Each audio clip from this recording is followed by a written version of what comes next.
Assalamualaikum, selamat pagi pemirsa. Senang sekali saya Leli Irawan menjumpai Anda dalam program iNews Sumut Dialog. Pagi ini kita akan membahas tentang makna Sumpah Pemuda di era digitalisasi. Dan untuk membahas topik hari ini sudah hadir 3 narasumber kita. Ada Bang Parlindungan Purba yang merupakan tokoh masyarakat Sumut. Selamat pagi Bang, apa kabar?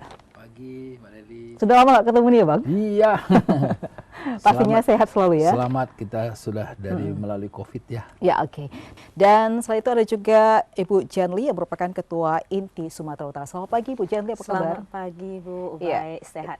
Sehat. Ini salah satu perempuan yang paling cantik di antara dua laki-laki Iya, ya. terima kasih. Ya, dan ada tokoh muda juga, pemuda ya. Ini Bang Haji ya, Bang Haji Palaceta Subianto yang merupakan Ketua HIPMI Kota Medan. Assalamualaikum Bang Palaceta. Waalaikumsalam warahmatullahi wabarakatuh. Ya, senang nih Terima bisa ketemu sama 3 tokoh yang ada di Sumatera Siap. Utara nih. Nah, hari ini kita akan membahas tentang Sumpah Pemuda ya, dengan topik Sumpah Pemuda di era digitalisasi. Di era digitalisasi pastinya sudah begitu cukup kembang, dan Sumpah Pemuda adalah satu tekad para pemuda untuk terus melestarikan persatuan dan kesatuan bangsa. Melalui semangat gotong royong, para pemuda ini dari berbagai latar belakang berbeda mampu bekerja sama untuk mencapai tujuan bersama, yaitu kemerdekaan Indonesia. Bagaimana para tokoh pemuda memaknai Sumpah Pemuda di era digitalisasi saat ini? Nah, tadi sudah kita perkenalkan 3 narasumber. Saya langsung ke Bang Parlindungan Purba. Ini Sumpah Pemuda adalah tahun ke-94 ya Bang ya. Nah, di tahun 94 ini sudah cukup tua sekali ya, tapi semangat harus tetap berkobar. Nah, bagaimana Abang memaknai makna Sumpah Pemuda saat ini?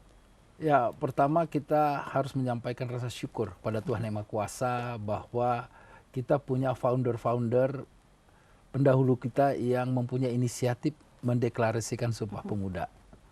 Itu 94 tahun yang lalu. Yang kedua, kita bersyukur kita mempunyai bangsa dan negara yang cukup maju.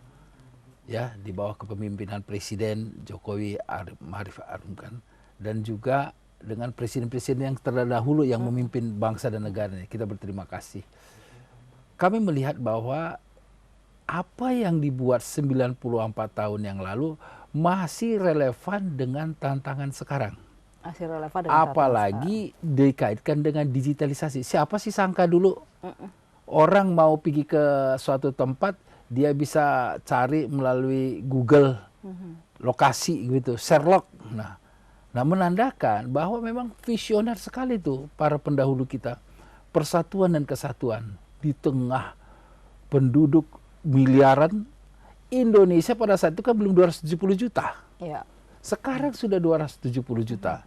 Bayangkan kalau tidak ada pemersatu dari antara ini, wah kita nggak tahu apa yang terjadi.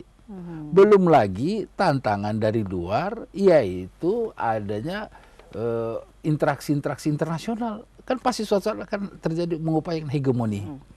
Jadi kalau saya melihat ini adalah suatu bentuk nasionalisme yang luar biasa yang harus kita pertahankan dan kembangkan. Karena pada dulu kan tantangannya bukan begitu. Ya. Tantangan sekarang digital. Nah, digital ini kalau saya melihat tantangan yang akan datang ada 3 hal ya. Itu mengatakan pertama di bidang energi. Ya. Yang kedua di bidang food, makanan. Yang ketiga mengenai air. Ini tantangan. Di samping masalah-masalah kesehatan, masalah pendidikan, infrastruktur. Nah, saya melihat sebenarnya dengan adanya Sumpah Pemuda ini dikaitkan dengan digitalisasi, berarti ada interaksi komunikasi yang bisa mempercepat. Tetapi kontennya harus dalam rangka kesatuan dan persatuan bangsa. Jadi dikatakan bahwa sangat tepat era digitalisasi kita membuat untuk mempererat hubungan antar daerah, antar suku, antar generasi, bahkan internal di dalam keluarga. Ya, antar keluarga juga. Nah, itu dia. Komunikasinya. Yes, ya. intinya komunikasi. Ya, oke. Kalau Bu Janli, bagaimana memaknai Sumpah Pemuda yang sekarang ini sudah 94 tahun? Ya. Mungkin maknanya yang pada masa pemuda-pemudi mendeklarasikan tentang Sumpah Pemuda ini, kita masih untuk bersatu agar bisa merdeka, perjuangkan kesatuan dan persatuan. Dan zaman sekarang ya, zaman setelah 94 tahun kemudian, tentu kita harus juga maknai selain persatuan dan kesatuan ini, yang perlu kita tanamkan ke anak muda sekarang yang termasuk kita yang masih pemuda-pemudi ini harus cinta negara. Kita tahu bahwasanya kita ada perbedaan budaya, perbedaan agama, suku, dan bahasa. Tetapi semua ini kita bisa bersatu. Kita selalu semboyan Bhinneka Tunggal Ika kan. Nah, kita semua harus bersatu. Seperti saya sambung dari Pak Parlin tadi, anak muda di zaman digital, mereka boleh buat konten. Tapi konten yang memaknai bagaimana Bhinneka ini, perbedaan ini adalah indah gitu. Ya, jadi ini mungkin salah satu topik yang harus kita tanamkan, ya, bahwasanya bagaimana kita semua harus merasakan indahnya perbedaan ini. Adapun konten yang kita buat ataupun bagaimana kegiatan-kegiatan kita selalu libatkan hal ini. Ya, dan satu lagi di Sumpah Pemuda, ya, satu bahasa yaitu bahasa Indonesia. Jadi kita juga harapkan anak-anak muda kita selalu bangga akan bahasa Indonesia.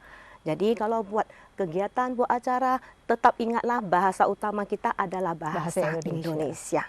Itu mungkin. Jadi walaupun berbeda etnis, tetap bahasa Indonesia itu harus diperdepankan ya. Benar.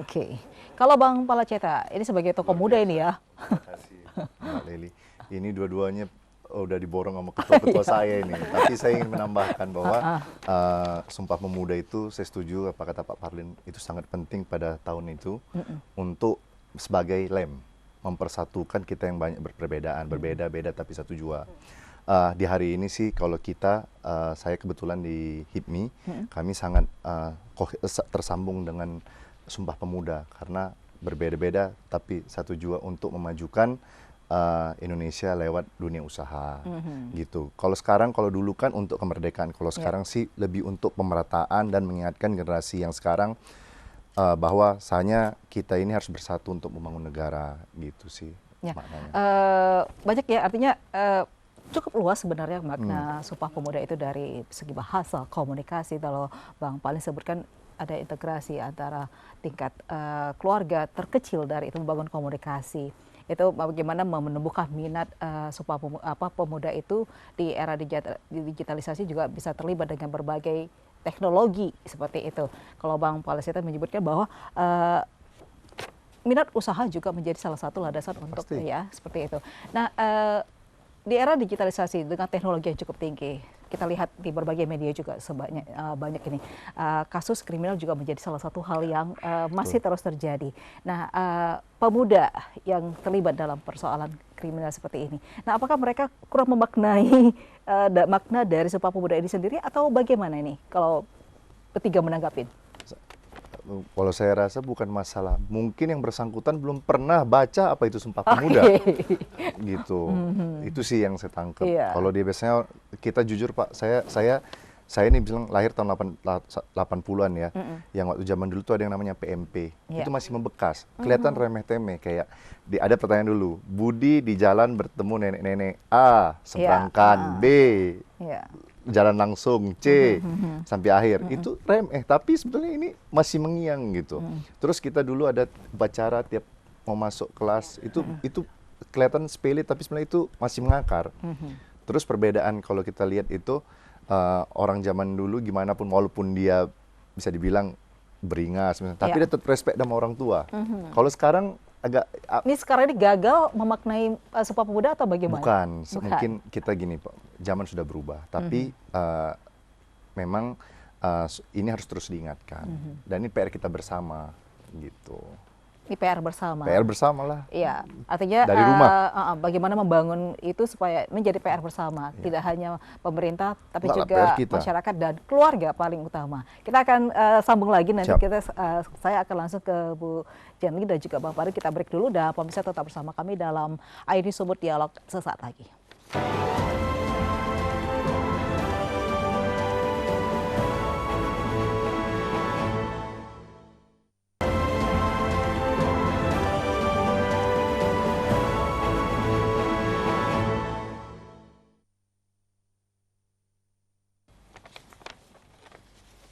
Ya, terima kasih pemirsa, masih bersama kami di iNews Sumut Dialog, masih tentang Sumpah Pemuda, makna Sumpah Pemuda di era digitalisasi. Ada Bang Paliceta, ada Bu Jadli, dan juga Pak Parin. Tadi sudah kita membahas bahwa komunikasi juga menjadi landasan dalam membangun semangat Sumpah Pemuda, ya, yang tahun ini merupakan tahun ke-94. Tadi Bang Paliceta menyebutkan bahwa munculnya berbagai aksi kriminal dari pemuda, bukan mereka gagal ya, tapi kurang memaknai, seperti itu ya Bang Paliceta ya. Bisa jadi atau belum pernah mendengarnya. Mendengar mungkin, ya kan. Jiwa, membangun jiwanya itu belum. Belum. Ya. Nah, kalau Bu Jadli sendiri melihat bagaimana aksi yang kita lihat, pasti kita lihat berbagai media ya. Ini didominasi para kaula muda, remaja. Apakah mereka kurang memaknai Sumpah Pemuda sehingga begitu gampangnya terprovokasi dan sehingga terjadi kerusuhan? Sebenarnya ini juga tanggung jawab kita bersama ya, mulai dari keluarga sampai sekolah. Saya rasa dari keluarga sampai sekolah memegang peranan yang sangat penting. Ya, seperti saya sambung tadi, kalau memang dari kecil kita sudah tanamkan ya tentang moral ini. Ya, bagaimana bertanggung jawab kepada masyarakat. Ini salah satu juga bagian dari cinta negara. Cinta negara. Ya kan? Bagaimana kita bertanggung jawab terhadap negara, tidak membuat rusuh begitu. Kalau dengan tawuran dari kecil, apa yang mau dia pelajari? Nah, ini semua dasarnya adalah kita beri pelajaran mengenai PMP ini moral. Pendidikan, ini semua berawal dari moral. Kalau dari kecil sudah kita tanamkan, mulai dari keluarganya sampai ke sekolahnya, inilah lingkungan bergaul anak-anak. Nah, ini yang harus kita terapkan. Jadi kita berharap kalau memang sekolah ini tetaplah memberikan pendidikan moral, ini sangat-sangat penting, walaupun kelihatannya hanya bagian kecil ya dari pelajaran ini, tapi ini adalah dasar yang sangat penting membina mental anak-anak muda. Membina mental pemuda. Ya. Nah, kalau Bang Pari melihat apalagi sebelumnya pernah duduk sebagai anggota DPD ya. Nah, pastinya berbagai kebijakan itu terus diusulkan. Termasuk kalau tadi Bu Jadli kritis pendidikan penting. Nah, sejauh ini Bang Pari melihat bagaimana sehingga begitu gampangnya kurangnya penanaman rasa nasionalis ini sehingga kaula muda kita melihat seperti sekarang ini begitu gampang ya terprovokasi sehingga aksi kekerasan muncul. Pendidikan yang kurang? Jadi begini, kita harus memahami dulu bahwa Sumpah Pemuda itu dideklarasikan 94 tahun yang lalu. Berbahasa satu, bahasa Indonesia, tanah air satu, tanah air Indonesia, dan berbangsa satu, bangsa Indonesia. Itu sebelum kemerdekaan loh. Ya. Unsur negara itu ada 4. Ada rakyatnya, ada pemerintahnya, ada wilayahnya, tambah satu lagi ada pengakuan negara lain. Jadi Sumpah Pemuda itu sudah mempunyai arti besar. Tinggal kalau udah bersatu diakui oleh negara lain, yaitu melalui deklarasi atau proklamasi. Nah, seandainya ini kita maknai proses pembentukan, kita akan sangat berterima kasih. Dan tentu tantangannya berbeda. Saat ini kan bisa terjadi hoax, digitalisasi, kekerasan. Kenapa? Karena tidak diketahui bahwa sebenarnya penting sekali ada rasa persatuan dan kesatuan. Itu dimulai dari keluarga, se-RT, sesuku, sebangsa. Nah, sekarang pertanyaan, Indonesia kan banyak sukunya, Sumatera Utara sukunya banyak. Misalnya saya Simalungun. Saya harus mengatakan saya Simalungun 100% dan saya 100% Indonesia. Ya.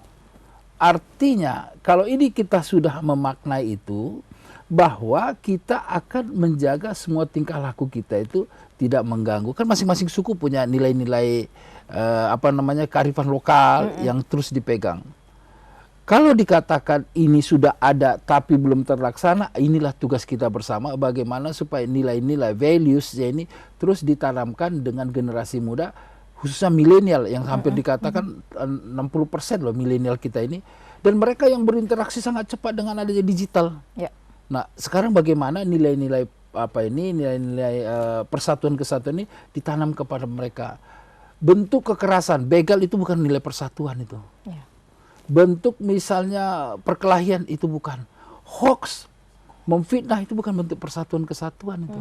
Nah, jadi inilah mungkin tugas kita masing-masing, tentu dimulai dari keluarga, menyampaikan suasana kedamaian bahwa kita satu bangsa dan negara. Tidak ada orang yang seperti negara seperti Indonesia dan ditarik orang lain loh. Banyak loh yang lihat macam mana kita ambil Indonesia, banyak. Karena kita punya sumber daya alam. Mention semua sumber daya alam ada di sini. Emas, danau, wisata.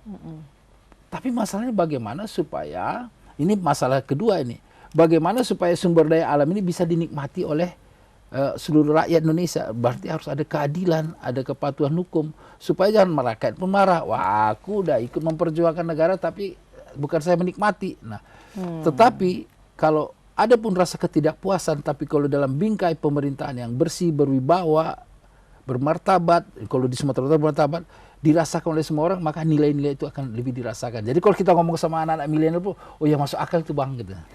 Jadi jelas, misalnya yang sederhana aja, bagaimana penciptaan lapangan pekerjaan, bagaimana rasa keadilan hukum dirasakan oleh orang, wah, dia akan merasa beruntung sebagai bangsa Indonesia. Nah, ini artinya kita harus kita bangun dari sekarang, harus kita tumbuhkan. Nah, apakah ada seperti apa ini yang harus kita bangun, kita tumbuhkan semangat Sumpah Pemuda di usia saat ini, di kalau milenial ya lebih dari itu ya.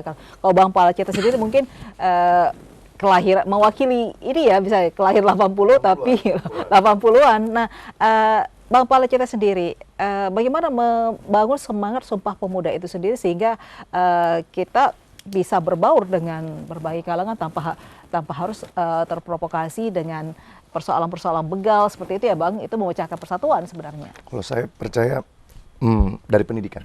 Pendidikan. Kenapa? Toleransi hanya dimiliki oleh orang yang berpendidikan. Toleransi dimiliki orang berilmu.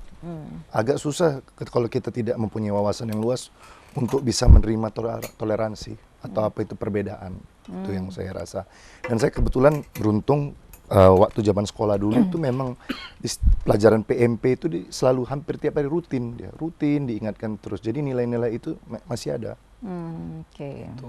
Pendidikan dan toleransi. Pendidikan toleransi. Di keluarga dan ya. hanya orang yang kuat yang bisa mentoleransi.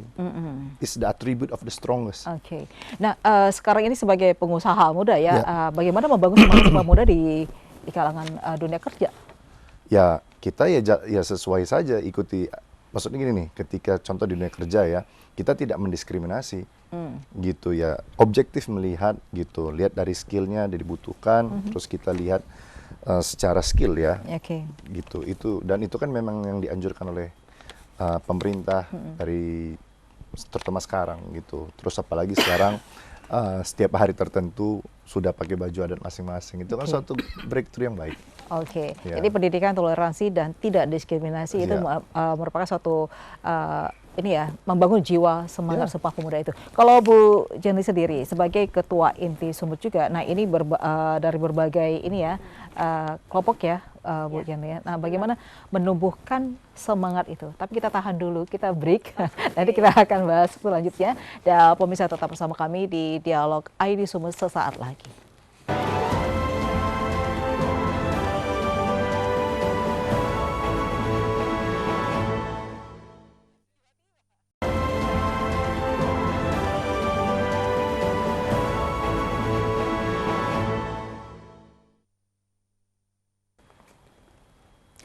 Toleransi, tidak diskriminatif dan juga membangun pendidikan itu menjadi poin untuk menumbuhkan semangat dan tekad Sumpah Pemuda. Nah, ini sangat menarik sebenarnya, pendidikan juga menjadi salah satu poin ya untuk kita tidak lemah atau tetap membangun rasa semangat dan tekad untuk Sumpah Pemuda. Sumpah Pemuda itu tidak hanya pada momen ya, tapi dalam keseharian kita. Bu Jenny sendiri, bagaimana membangun dan menumbuhkan tekad semangat Sumpah Pemuda di kalangan pemuda? Ya. Saya tentu sambung dari yang tadi pendidikan, karena kita merasa kalau pendidikan ini memang itu adalah dasar, ya itu adalah fondamen awalnya untuk mendidik. Ya, untuk mendidik generasi muda ini agar tahu artinya dari bersatu. Nah, ini pendidikan mungkin kita dapatkan dari keluarga, dari bangku sekolah.